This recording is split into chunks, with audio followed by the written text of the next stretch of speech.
Sebelum kita mendengarkan firman Tuhan saja kita berdoa. Bapa di surga, kami mengucap syukur kepadamu di awal malam ini. Engkau boleh kumpulkan kami bersama melalui ruang Zoom pada malam hari ini. Kami hendak memulai sermon kami Tuhan, namun sebelumnya kami hendak membaca dan merenungkan firman-Mu. Biarlah Engkau mengurapi setiap kami Tuhan, agar firman-Mu yang akan kami baca dan renungkan saat ini boleh menjadi bagian dalam kehidupan kami Tuhan. Berfirmanlah, kami siap untuk mendengarkan firman-Mu. Di dalam nama Tuhan Yesus. Amin.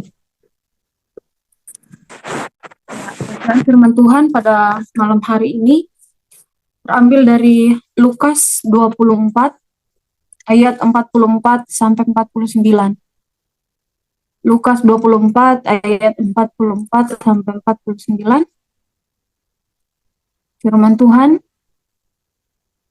ia berkata kepada mereka, inilah perkataanku yang telah kukatakan kepadamu ketika aku masih bersama-sama dengan kamu, yakni bahwa harus digenapi semua yang ada tertulis tentang aku di dalam kitab Taurat Musa dan kitab nabi-nabi dan kitab Mazmur. Lalu ia membuka pikiran mereka sehingga mereka mengerti kitab suci. Katanya kepada mereka, ada tertulis demikian, Mesias harus menderita dan bangkit dari antara orang mati pada hari yang ketiga. Dan lagi, dalam namanya berita tentang pertobatan dan pengampunan dosa harus disampaikan kepada segala bangsa, mulai dari Yerusalem. Kamu adalah saksi dari semuanya ini. Dan aku akan mengirim kepadamu apa yang dijanjikan Bapa-Ku. Tapi kamu harus tinggal di dalam kota ini sampai kamu diperlengkapi dengan kekuasaan dari tempat tinggi. Demikian firman Tuhan. Shalom, selamat malam. Ya, dalam sebuah persidangan, salah satu bukti yang paling penting ialah kesaksian dari para saksi mata. Mereka harus disumpah untuk mengatakan hal-hal dengan sebenar-benarnya terkait apa yang mereka lihat atau apa yang mereka alami. Selain itu, sebagai saksi butuh kesiapan mental. Kesiapan ini penting agar mampu meyakinkan orang lain untuk menerima dan mempercayai kesaksiannya. Ya, kalau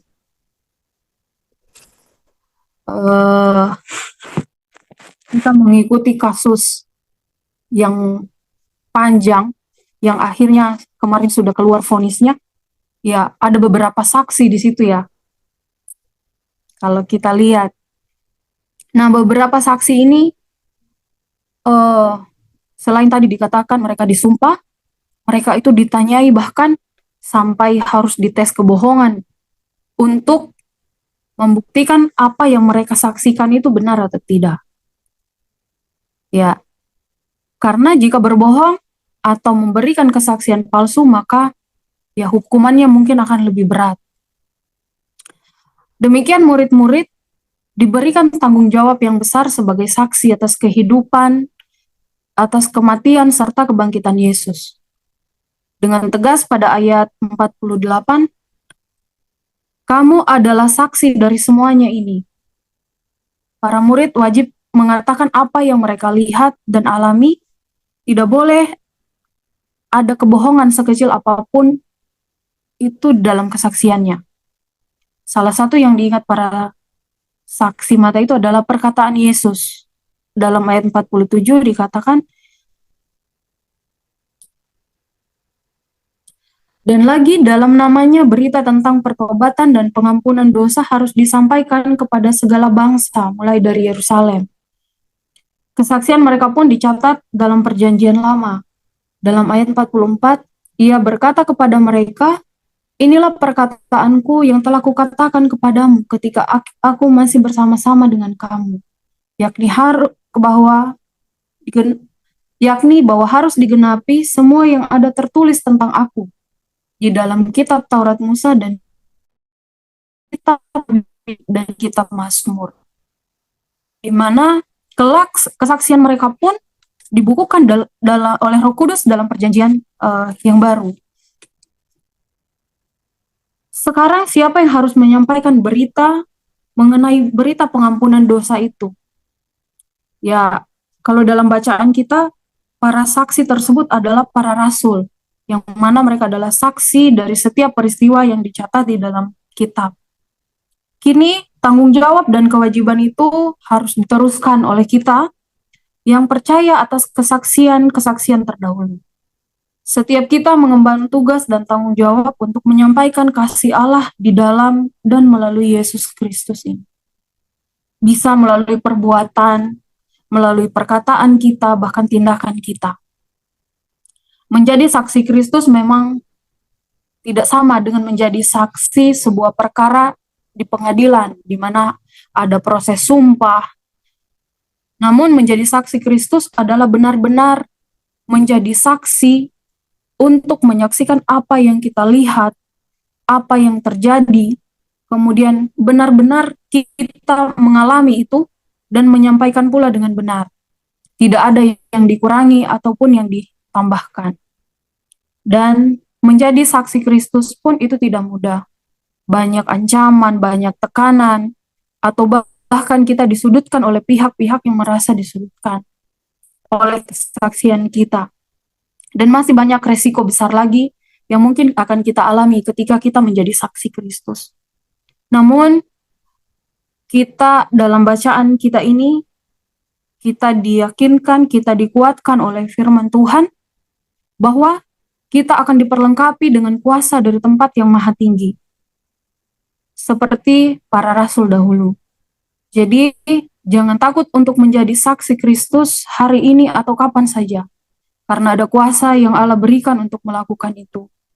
Jadi mari menjadi saksi Kristus yang benar-benar melihat, yang benar-benar mengalami, sehingga kesaksian kita adalah kesaksian yang benar, tidak dikurangi ataupun dilebihkan. Amin. Mari kita berdoa.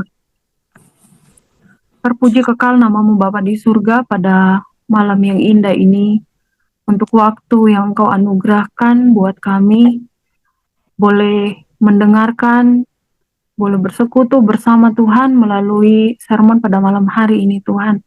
Terima kasih untuk firman-Mu, Engkau datang mengajarkan kami bagaimana kami menjadi saksi-saksi-Mu Tuhan di tengah-tengah dunia ini. Untuk menjadi saksi-saksi yang benar-benar menjadi saksi terbaik-Mu Tuhan, di mana kami benar-benar menyatakan apa yang kami lihat, apa yang kami alami, dengan tidak menambah atau mengurangi apa yang kami alami Tuhan. Bapa di surga, mampukan kami Tuhan sebagai pelayan-pelayan-Mu untuk menjadi saksi-Mu di tengah-tengah dunia ini.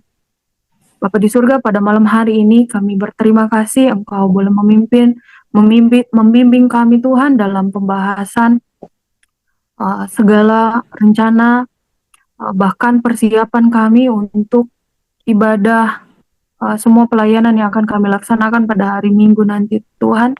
Demikian Tuhan, rencana untuk rapat jemaat kami akan kami laksanakan tanggal 18 pada hari Sabtu nanti. Bapa di surga, mari Engkau berkati kami, baik dalam pelayanan kami hari Minggu, bahkan juga dalam rapat jemaat kami. Kiranya Tuhan, apa yang boleh kami rapatkan, apa yang kami persiapkan, kiranya Engkau berkati Tuhan, sehingga apapun yang kami laksanakan nanti Tuhan benar-benar berkenan di hadapan-Mu. Bahkan ketika kami nanti rapat jemaat boleh menghasilkan program-program untuk mendukung perkembangan jemaat kami. Berkenanlah kiranya Engkau memberkati Tuhan seluruh jemaat-Mu yang akan ikut hadir dalam rapat jemaat nanti. Kiranya Engkau menganugerahkan kemampuan, kesehatan, bahkan sekalian kami Tuhan yang akan menjadi penyelenggara rapat jemaat ini. Memimpin juga Tuhan, memberkati Papin sebagai majelis ketua Jemaat Gloria Jakarta. Kiranya Tuhan Engkau memampukan beliau Tuhan untuk menjadi pimpinan bahkan nanti dalam rapat jemaat kami. Bapa di surga, kami berdoa untuk seluruh jemaat-Mu dimanapun berada dalam segala keberadaan kehidupan mereka. Kiranya Engkau memberkati Tuhan dalam setiap keadaan kehidupan mereka. Bapa di surga, kami menyerahkan seluruh kehidupan kami, kehidupan keluarga kami, dimanapun mereka berada. Biarlah tangan kasih-Mu tidak akan meninggalkan kehidupan mereka. Bapa di surga, ini doa kami yang kami naikkan dengan tidak memerintahkan Dikau Tuhan. Tetapi kami datang kepadamu seraya menyerahkan seluruh hidup kami sepanjang malam hari ini Tuhan.